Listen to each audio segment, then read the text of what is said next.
Whether you've got a taste for fried chicken or those bags of mini powdered donuts, come on, everyone loves junk food. But did you know lots of modern junk foods have their roots all the way back in the medieval period? And back then, they weren't always so appetizing. From proto-pizzas to eel pies, let's travel back in time and explore what medieval junk food was really like.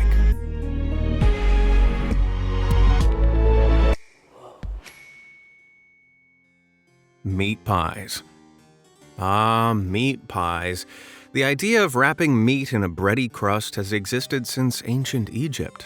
But the popularity of the hot treat reached a golden age during the medieval European period. As cities developed and streets started bustling, demand grew for quick, tasty food to grab on the go. And because many people didn't have a very good hearth or kitchen of their own, they couldn't make everything themselves. Hence, the medieval equivalent of a fast food joint was born, the cook shop. These street-facing eateries sold a variety of ready-made meals, but one of their most popular items was undoubtedly the meat pie. They were cheap, versatile, and portable, meaning they appealed to all classes. Your average peasant didn't eat much meat, but might be able to get their hands on pork, beef, or rabbit pies. A royal, on the other hand, could afford more exotic options like suckling pig, swan, beaver, and even porpoise. Strange meats weren't the only difference between modern and medieval meat pies, though. Unlike our fluffy pastry crusts, theirs were much thicker and served as a kind of bowl from which to eat the contents. Peasants were more inclined to eat this makeshift bowl, while the wealthy would only eat the innards. But without modern methods of food preservation, what's to say half the meat sold wasn't rotten? Well, there's a common misconception that it was, and cook shop owners simply disguise the taste of bad meat in their pies by adding a load of spices to them. Ugh. The thing is, in the medieval ages, spices weren't nearly as easy to acquire as they are today. This meant they were way more expensive, making it more cost-efficient to just buy fresh meat. Plus, people weren't stupid. Do you really think it'd be that easy to cover up the smell and taste of rancid meat? I've smelt gone-off chicken before. It's horrendous. I'm gonna go ahead and bust that myth for you. Next. Waffles. There's nothing better than waking up to the smell of fluffy waffles dripping with butter and syrup. Back in the Middle Ages, however, the sweet treats bore little resemblance to what we know today. For starters, they weren't called waffles. They had a much cuter name, ooblies. They were also much thinner and bigger, but despite containing largely the same ingredients, eggs, flour, milk, there was one huge difference. They had no sugar. What? Yep, due to this, the early waffles were more akin to large crackers, and they were just as dry, no maple syrup in sight. But what they might have lacked in texture and flavor, they certainly made up for in style. Rather than the boring, grid-like patterns of today, oobly irons in medieval Europe were much snazzier, and often featured religious symbols, heraldic crests, and depictions of nature. Cooks would hold the irons over a fire with tongs until the batter sandwiched between them was cooked. The Catholic Church were the ones that first introduced ooblies to medieval Europe. Originally, they were served after meals as a symbolic final blessing. After the Church allowed people to make ooblies at home, though, the visual designs branched out to incorporate less biblical imagery. Ooblies eventually became known as waffles by the 13th century, and a couple of centuries later, the familiar grid pattern was developed. Not all waffles were created equally, though. Let me introduce you to England's infamous fish waffles. Yes, I'm afraid you heard that right. These utterly abhorrent snacks were even worse than they first sound. A 15th century recipe book describes the instructions as follows. Take the womb of a pike and boil it well. Afterwards, mash it in a mortar, add tender cheese, and grind them together. Then take flour and egg whites and beat together. Following this, add sugar and ginger and mix it all together to make your wafer batter. Finally, cook into wafers and serve. I don't know about you, but the thought of waking up to the smell of fish womb and sugary cheese waffles sounds like a waking nightmare. Almost as nightmarish as missing out on future Be Amazed videos. Hey, be sure to hit those like and subscribe buttons so that horrible dream never becomes a reality. Pizza. Pizza is one of the most universally loved junk foods in existence. But has everyone's favorite cheesy treat always been so good? Well, it's a difficult one.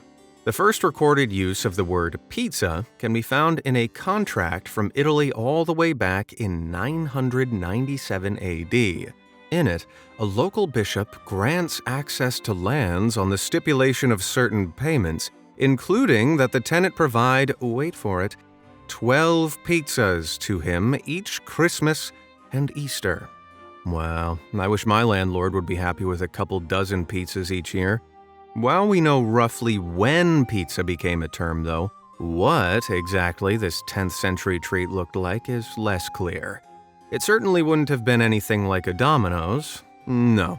It's more likely to have been a simple flatbread with a few ingredients like olive oil and herbs. Decidedly meh, if you ask me. Fast forward a few hundred years to the 15th century, and we get a much better idea of what the term had come to mean. Italian recipes from the time describe a dough made from flour, warm water, and pork fat. Once this was baked, you could add fennel seeds, almonds, walnuts, sugar, or honey. Pretty far removed from what you and I might call pizza, right? What you definitely wouldn't find was tomatoes. Yep, this New World fruit wouldn't be available in Europe until Spanish sailors brought it back in 1521. And cheese wouldn't be popularized until 1889. Damn. What do you think? Would you try a honey and almond pizza? Let me know down in the comments below. Cookies.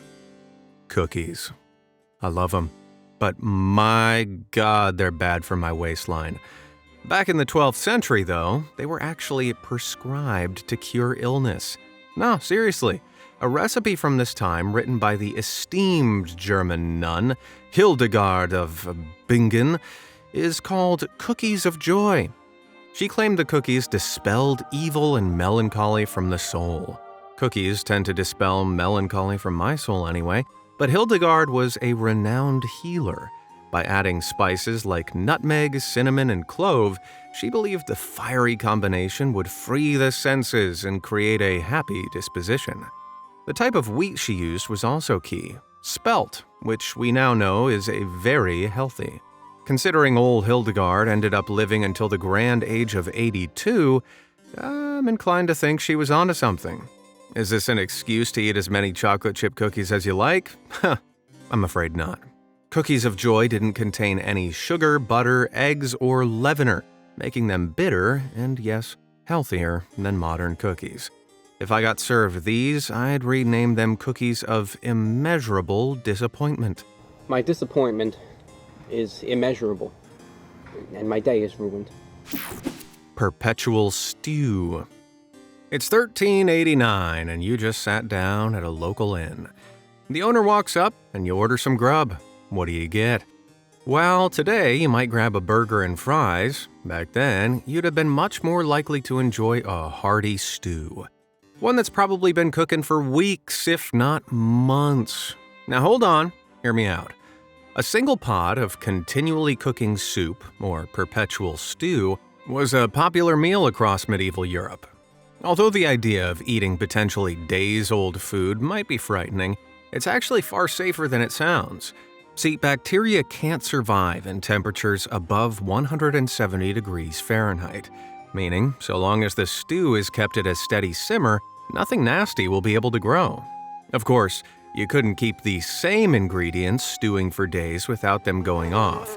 But with food constantly being poured in and taken out for serving, it's almost impossible for anything to sit in the pot long enough to expire.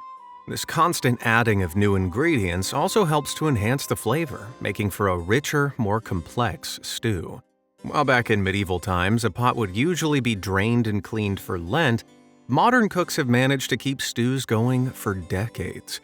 So long as its contents are regularly swapped out and topped up with fluids, a single pot could hypothetically continue forever. Imagine calling room service today and getting a soup that's older than you are. Pancakes. As far as I'm concerned, any day is a good day for pancakes. But I'm sure you agree no day demands a stack of these sticky ones like Shrove Tuesday. Why? Well, it goes back to, you guessed it, medieval Europe. See, throughout the Middle Ages, Christians fasted during Lent, the 40-day period before Easter. This meant they couldn't eat meat or other animal products like butter and eggs for the whole duration. So, the day before Lent, Shrove Tuesday, people indulged in the soon-to-be forbidden goodies. One of the most popular indulgences was a steaming pile of pancakes. In many ways, these old-school goodies weren't much different from today. Eggs, flour, butter, and milk were mixed into a batter and cooked in a pan of hot oil. Rather than lashings of syrup and bacon, though, people might add wine, herbs, or meatballs. Not for me, but I guess it doesn't sound that bad. However, one popular addition would come with unknowingly deadly consequences. Tansies. Tansies are a fern-like herbaceous plant that were believed to have medicinal properties. As such, people would grind up a handful of the flowers and add their juice to the batter. There was just one tiny problem. Tansy stems are poisonous. And I don't mean tummy ache poisonous. I'm talking liver damage, brain damage.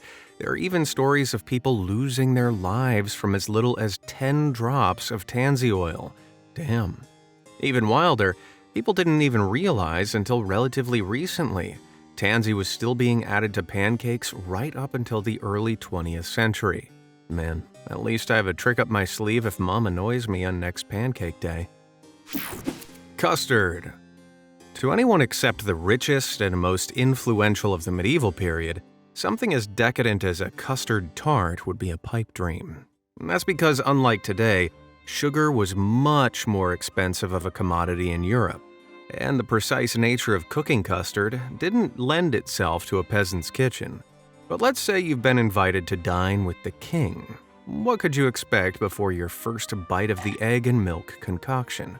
Well, you might notice a slightly odd flavor. Don't worry, that'll just be the bone marrow. Wait, what? Yeah, you heard that right. But it's not actually as gross as you might think. See, bone marrow was added into some recipes to provide extra fat to the dish, melting into it like butter. It's actually a tasty addition. While we're used to seeing yellow and white custard, though, the decadent rich of the Middle Ages enjoyed it in red and black, too. And instead of artificial colorings, they used sandalwood and boiled blood, respectively. If the sound of bony, bloody custard gets your taste buds tingling, then you'd have loved being in the medieval elite, with many a custard pie served at royal parties. Me? I'm still with the bird's instant, thanks. French toast. This might be a shock to many of you, but the iconic breakfast snack French toast is not, in fact, French. Indeed, the idea of taking bread dipped in egg and frying it in butter or oil has been around since as far back as ancient Rome. However, it really took off throughout medieval Europe, probably due to the cheapness and simplicity of the treat. Not that all the recipes sound as delicious as the one you're familiar with. One from the 14th century English cookbook, The Form of Cury, involved soaking the bread in wine, frying it in grease, and serving it with candied coriander seeds. Wine? Coriander seeds? Is it just me, or does that sound disgusting? Over in France, things were more recognizable, with one version from the 1300s nearly identical to its modern equivalent, aside from being fried in pork lard. Rosewater was also added to some recipes, which sounds strange to us now, but was fairly prevalent at the time. More oddly, This perfumed French toast may have been served with sugar alongside savory dishes like game meat. Yeah, I'll pass. Gingerbread.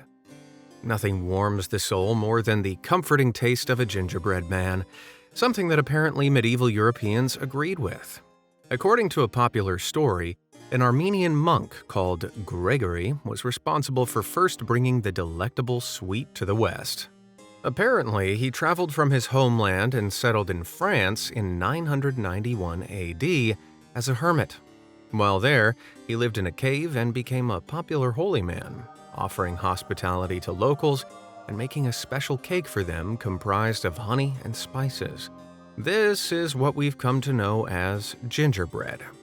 How true the tale is, we can't be sure, but we do know that this early form of gingerbread wouldn't have been a far cry from the hearty people-shaped pieces we're used to. It's likely that Gregory's gingerbread was more akin to Lebkuchen, an early German form created by Franconian monks in the 13th century. Rather than hard and crisp, Lebkuchen is soft, dense, and nutty with no ginger in sight. One of the earliest English recipes that does go by gingerbread is from the 15th century, yet it still doesn't contain ginger. It does have honey, saffron, pepper, grated bread, and cinnamon though, making it something only the wealthy were able to afford. This strange concoction was left to set without baking until it became stiff.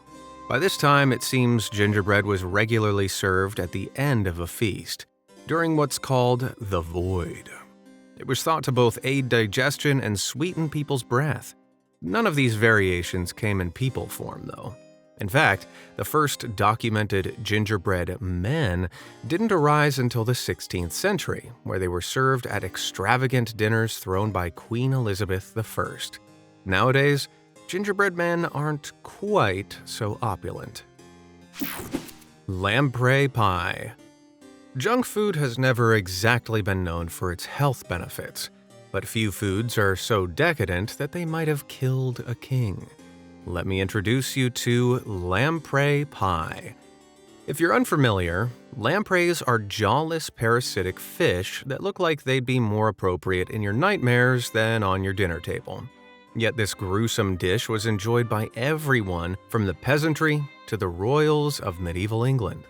A couple of reasons for its popularity was its inexpensiveness compared to meat, and the fact it could be eaten during Lent. Best of all, despite looking horrific, lamprey actually tastes much closer to beef short rib than fish. In fact, the pie became so popular with the English monarchy that it became a tradition for a lamprey pie to be presented to every new king and queen. Win-win, right? Well, apparently not if your name is King Henry I. Multiple people, including Charles Dickens, have documented that the monarch died of indigestion and fever brought on by gobbling up too many of the blood-sucking fish. It's true, lamprey can be poisonous if not prepared properly, but many kings are known to have overindulged in the fish without issue.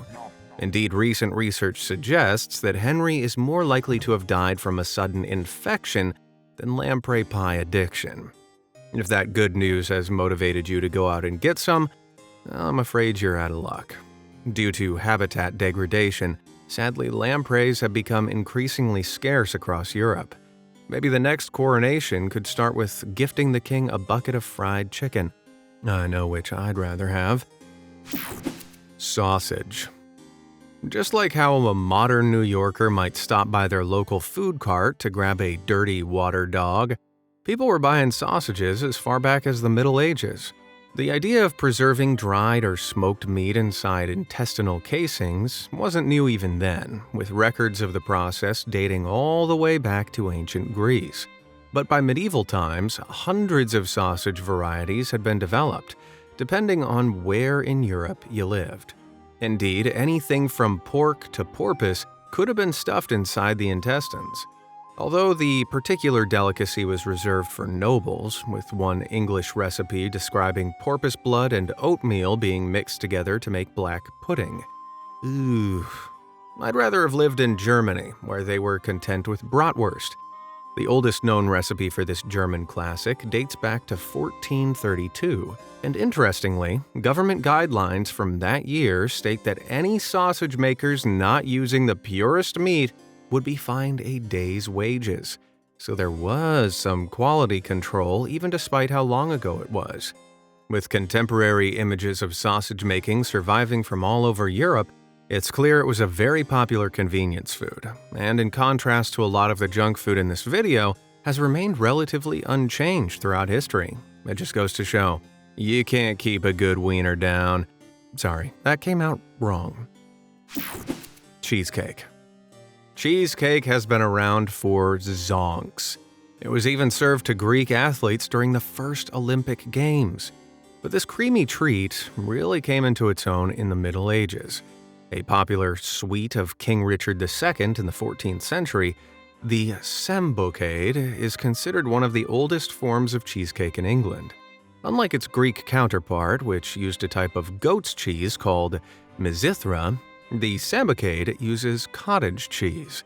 There's also the addition of a crust, setting the standard for all cheesecakes moving forward. Oh, and because we're talking about the Middle Ages here, chefs often threw in some rose water and dried elderflowers. Even more oddly, though, one contemporary cookbook specifically recommends the dessert to, women of the night. Okay. I suppose there's never a bad time for cheesecake, but a cigarette is more conventional after that kind of thing. Mock egg.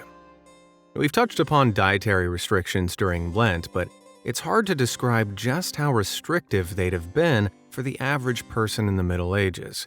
Sick of not being able to eat meat and dairy, some chefs resorted to imitating the forbidden foods as best they could.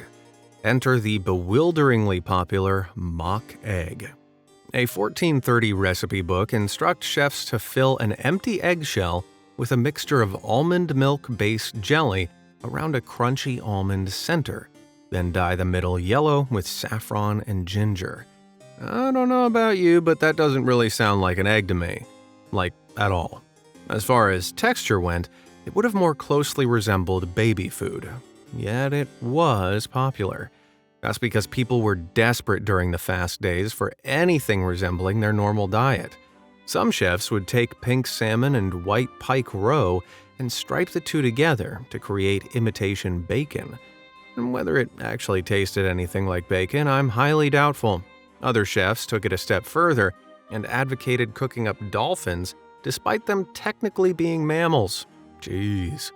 One poor 15th century school kid wrote this: "Thou wilt not believe how weary I am of fish, for I have eat none other than salt fish this Lent, and it has engendered so much phlegm within me that it stops my pipes that I can scarcely speak nor breathe." Damn. Makes you glad to be living in the modern day, huh? Pretzels.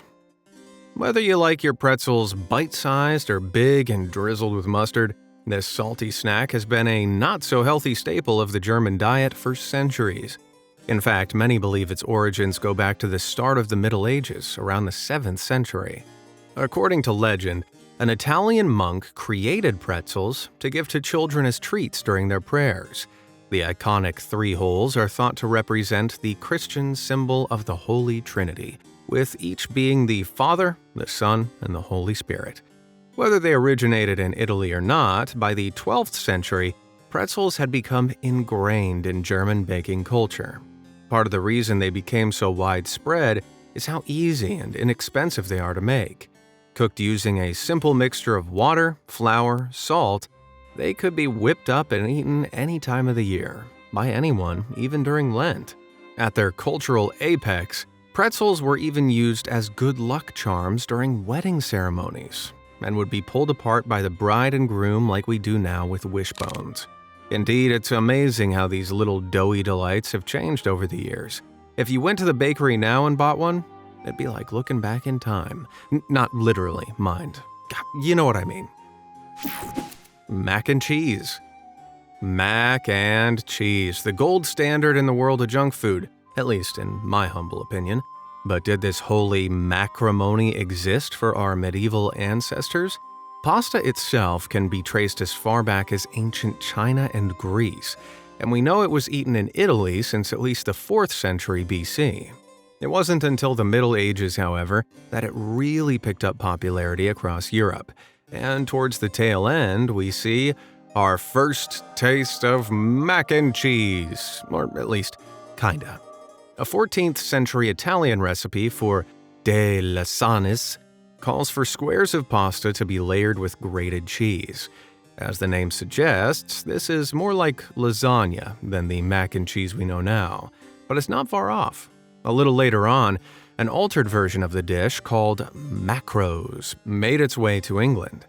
This recipe uses strands of pasta instead of sheets, along with grated cheese and butter. Simple, sure, but you can't deny that sounds good.